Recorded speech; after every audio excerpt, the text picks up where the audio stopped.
Hi friends नमस्कार BL Suchismita blogs channel को आपण मानक अनेक अनेक स्वागत जनाऊँगी। आज मु आपण मानक पे नहीं आसी खासी मांस आलू झोल। एबे तो ठंडा पाग देछि वर्षा तो होउछि आउ मटन टा खाइले केमती लागिवो जे जमी जीव ना। चलंतु देखिबा मटन करी केमती बना हेछि। आउ प्लीज वीडियोटा को बिल्कुल भी स्किप करिवेनी लास्ट पर्यंत वीडियोटा को देखिए। आउ कमेंट रे कहबे भी केमती हेछि। आउ जदि मो चैनल न्यू अछंती प्लीज चैनल को सब्सक्राइब करि नियंतु। आहुरी मैं आगु को बढ़िया बढ़िया रेसिपी नहीं के आसीबी आपण मानन पई। तो please like share comment subscribe निश्चिंत करिवे। चलंतु डेरी न करी रेसिपी को स्टार्ट करिबा। एडी मु देखंतु 250 ग्राम मटन नेछि। मटन को धोई की भलो भाबरे सफा करि नेबे। मैरिनेट पई हमर एठी किछि बेसी किछि जिंस व्यवहार करबानी। हाफ चम्मच लूण, काश्मीर लाल मिर्ची आधा चम्मच आउ हाफ चम्मच हल्दी गुंडा। तापर आम ये दे दबा 2 ରୁ 3 चम्मच सोरिष तेल। सोरिष तेल निश्चिंत ऐड करेंगे कारण सोरिष तेलटा बहुत बढ़िया लगी थाए। सोरिष तेल दे सारिकी आमर ये मटन को भल भाव मिसई नवा। हाथ ही मिसेबे आपण चाहिए चामच रे भी मिसई पारे। हाथ में मिसेले सबुआड़े मिसब भल भाव। घरे आमर जो मसला जिनस अच्छी से सब जिनस को लेकिन आमर ही मटन आज रेसिपी बनब। सोरिष देकी मटन की मैरिनेट करिया द्वारा आमर मटन गोटे बहुत बड़ भल फ्लेवर पलि आसी थाए। आकु मैरिनेट कला परे आमे आकु आधा घंटा पर्यंत एमिति ही रखी नवा साइड रे। सेते समय भितर आमे चलंतु अलगा किछि प्रिपरेशन करि नबा भल भाबरे। एपटे मो ग्राइंडर जार रे 10 ରୁ 11 कोला रसुण नै जाइछि। 250 ग्राम अनुଯାयी आउ किछि अदा नै जाइछि। 2 पिंच अदा नै जाइछि। फाळे पियाज नै जाइछि आउ लंका 2टा कंचा लंका नै जाइछि। आपण माने राग देखि कि नै परिबे। आउ हाफ चम्मच जीरा नहीं जाइछि ताकू फाइन पेस्ट बने नबा। तो मुझे गोटे पैन बसैली। पैन गरम हो सारा परे आमे रिफाइन तेल दे दबा। तापरे आलू काटिकी 2टा रखी थी मीडियम साइज आलू 2टा काटिकी रखी थी ताकू भल भाव भाजी नबा आलू को।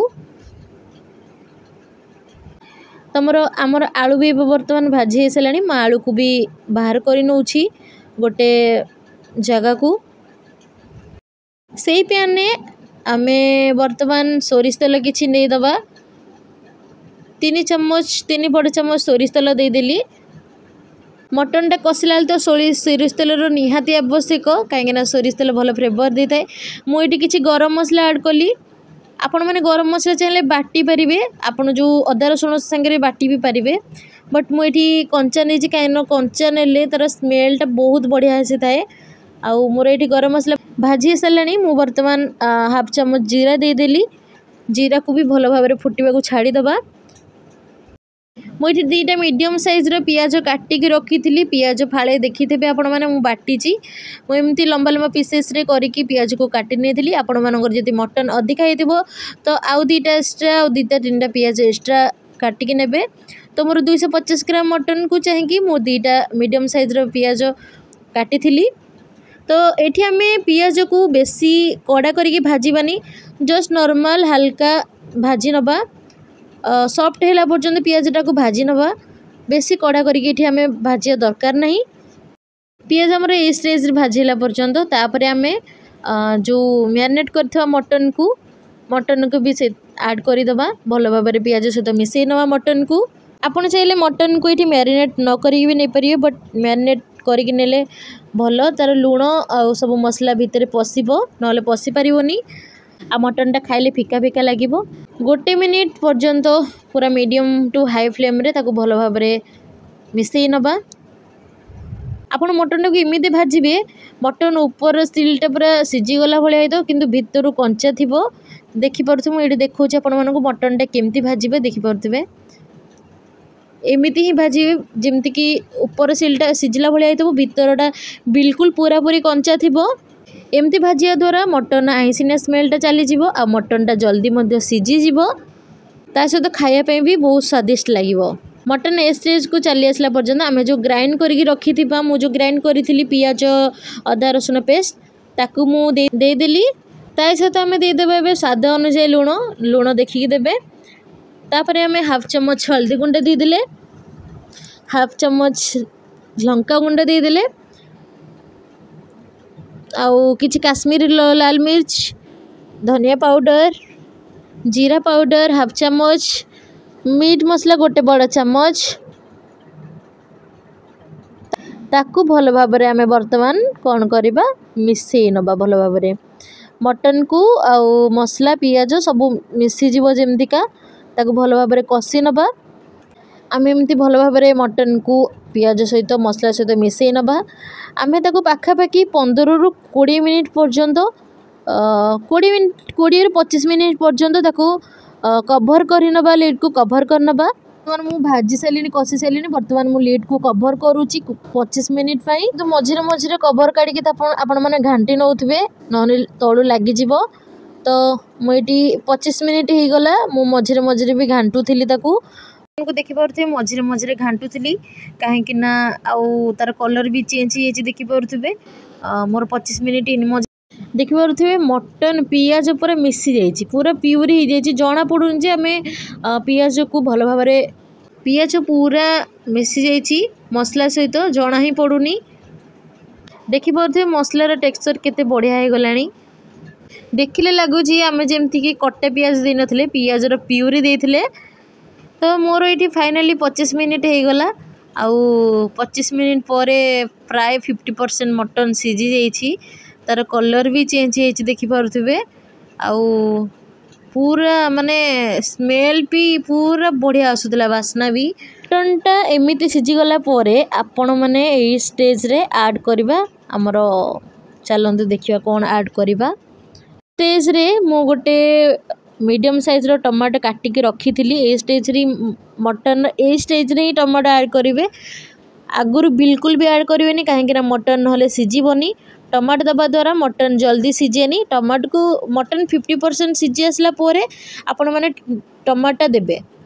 ए स्टेज रे आपण मैंने कस्तूरी मेथी रखिथे ए स्टेज रे भी आपण मैंने कस्तूरी मेथी गरम करिकी ताकू हाथ रे टिके घांटिकी देदेबे। आ मो पाखे कस्तूरी मेथी आभेलेबल नाला तो मु कस्तूरी मेथी स्किप करिछि।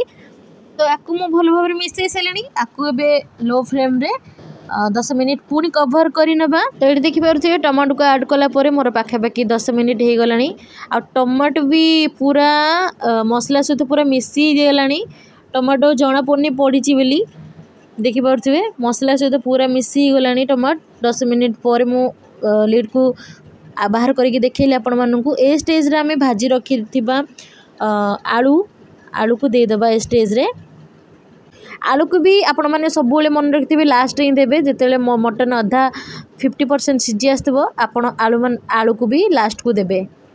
तो कहीं मटनटा आमर टिके सीझा लेट होता है तो से आलूटा आमर जल्दी सीझी थाए से आलूटा आपण मैंने लास्ट को देवे। आलूटा एमती कौन जल्दी सीझी जाए तो सीझी गले तरकारीटा खाया भल लगी न था तो गोटा गोटा थी आलू को खाया भल लगी थाए। तो आम लिड को कभर करदे 5 ରୁ 10 मिनिट ताकू छाड़देबा। तो मोर ये 5 ରୁ 10 मिनिट हो सारा तो मोर आलू भी एवं बर्तमान मसला सहित भल भाव मिसी गला। आम मटन आलू को जिते कषा आमर मटन तरकारीटा स्वाद सेते मस्त आसो भल लगे। आपण मैंने जब कषा खाइबा चाहूथे ये स्टेज रे आपण मैंने बाहर करके काढ़ी खाई पारती कारण मटन ये आमर अलरेडी 80 ରୁ 90% सीझी गला। ये मुझे ऐड करुच्ची बर्तमान गरम पानी निश्चिंत करके रखिथे।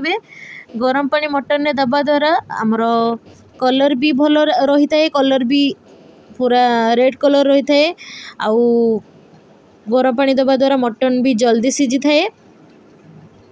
तो मुझे जेहेतु झोल बनाऊँगी तो मुझे 2 गिना पाखापाखि पानी ऐड करिछि गरम पानी आपण मानक हिसाब रे आपण माने पानी देबे।